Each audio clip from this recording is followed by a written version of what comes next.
Aspirants, I hope you are doing great. आज हमारे 8 hours study challenge का 19th day है। आज मैं काफ़ी लेट उठी हूँ। कल मुझे बहुत ज़्यादा हेडेक हो रहा था, इसी की वजह से ब्लॉग भी लेट से आ रहे हैं क्योंकि मैं एडिट ही नहीं कर पा रही थी। तो मैं जब आज लेट उठी तो मैं आज योगा भी नहीं की, बस मैंने गर्म पानी पिया। पीने के बाद मैं चली गई मतलब अपने खेत के साइड घूमने। उधर ठंडा ठंडा थोड़ा हवा लिया, फिर थोड़ा रिलैक्स फील हो रहा था उस टाइम। बट फिर उसके बाद फिर मैं आई ब्रेकफ़ास्ट की। ब्रेकफ़ास्ट करने के बाद फिर मैं अपना स्टडी का जो फर्स्ट स्लॉट था वो स्टार्ट कर दी। और जैसे ही मैं मतलब किसी चीज़ पे कंसंट्रेट कर रही हूँ ना, तो फिर से वैसे ही एकदम पूरा वो तेज़ी से हेडेक होने लग रहा है। और मैं हेडेक का कभी भी पेन किलर भी नहीं खाती हूँ, बट इस बार ऐसा हो रहा है जैसे लग रहा है मुझे लेना ही होगा। अभी तक लिया तो नहीं है, देखते हैं आगे क्या क्या करना पड़ता है। फिर मैं अपना फर्स्ट स्लॉट कंप्लीट करने के बाद मैं गई नहाई वाई थोड़ा सा। और फिर उसके बाद मैं रात को भी अपने सर पे तेल रख कर के सोई हुई थी और मुझे बहुत भारी भारी सा भी लग रहा था। मैं बाल भी नहीं धुली हूँ बिल्कुल भी। मैं सोची 2 दिन तेल वैसे ही रहने देते हैं, फिर उसके बाद धुलेंगे तो ज़्यादा लाइट फील होता है। फिर उसके बाद जो मेरा कल का जो टारगेट था वो भी कंप्लीट नहीं हो पाया था। तो फिर जो मेरा दोपहर वाला स्लॉट था, वैसे मैं मॉर्निंग का स्लॉट मेरा दोपहर में आज कंप्लीट हुआ है।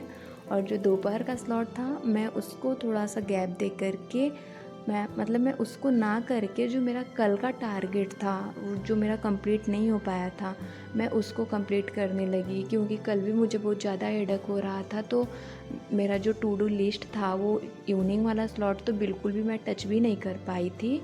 तो मैं उसको कंप्लीट करने लगी और फिर उसको कंप्लीट करने में काफ़ी ज़्यादा टाइम हो गया था, क्योंकि बीच बीच में मैं आराम करने लग रही थी। बिल्कुल भी मन ही नहीं हो रहा था, पता नहीं क्यों। फिर उसके बाद मतलब मैं उसको कंप्लीट करने के बाद फिर से मैं थोड़ा सा मतलब घूमी टहली। और इस टाइम वो चल रहा है ना, आप अगर गांव के होंगे तो आपको पता होगा, जो धान होता है चावल का, वो मतलब उसकी कटाई हो रही है। फिर उसमें भी मतलब घर के लोग सारे चले जा रहे हैं खेत में ही, मैं अकेले ही घर पे बच जाती हूँ। तो घर पे मतलब कोई भी काम वगैरह होता है तो उसको भी देखना पड़ जाता है। तो मैं मतलब उसको भी थोड़ा सा मैनेज करना होता है। और मेरे छोटे भाई बहन भी हैं तो उन लोगों को भी थोड़ा देखना पड़ जाता है, मम्मी नहीं रहती हैं तो इन सारी चीज़ों में थोड़ा मेरा टाइम इस टाइम जा रहा है। बट मैं ट्राई करूँगी कि ये जल्दी से ख़त्म हो और मैं अपना पूरा फोकस अपने स्टडी पर कर पाऊँ। फिर बीच में थोड़ा गैप देने के बाद फिर मैं इवनिंग में सीधे पढ़ने बैठी। और इवनिंग में मैंने वेक्टर्स का क्वेश्चन किया। वेक्टर्स का क्वेश्चन करने के बाद काइनेमेटिक्स रिवाइज़ कर रही थी मैं। फिर उसको करने के बाद मैं थोड़ा सा बायो और केमिस्ट्री भी रिवाइज़ की और केमिस्ट्री के क्वेश्चंस भी लगाए। फिर मैं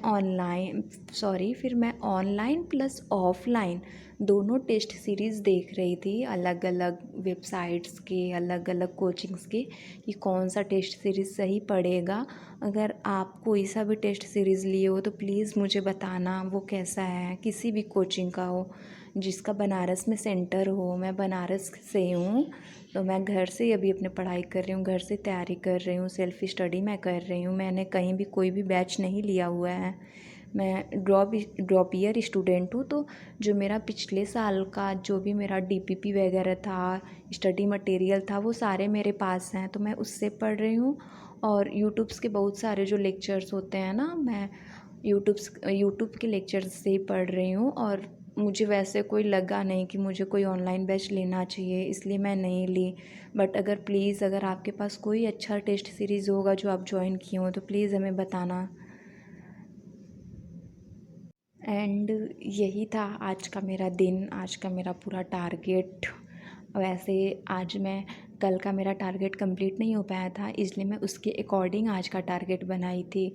और मुझे पता भी था कि तबीयत नहीं सही है तो थोड़ा कंप्लीट तो हो नहीं पाएगा, इसलिए मैं थोड़ा ही बनाई थी, जिससे जो मेरा कल का छूटा हुआ है मैं उसको भी कवर कर लूँ और आज कुछ एक्स्ट्रा भी पढ़ लूँ।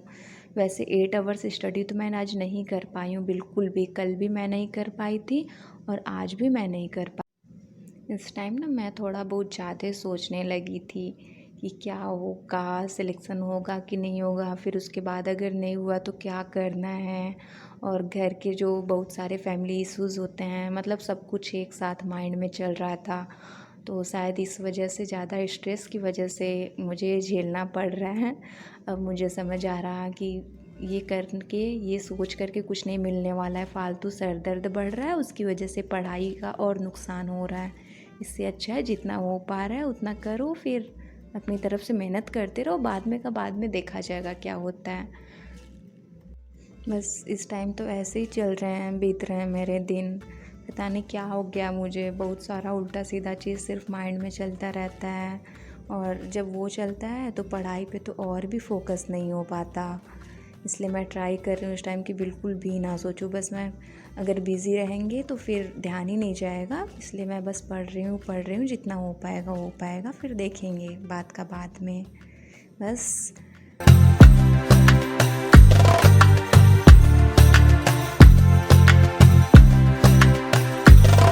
Thank you so much for watching and best of luck to you all.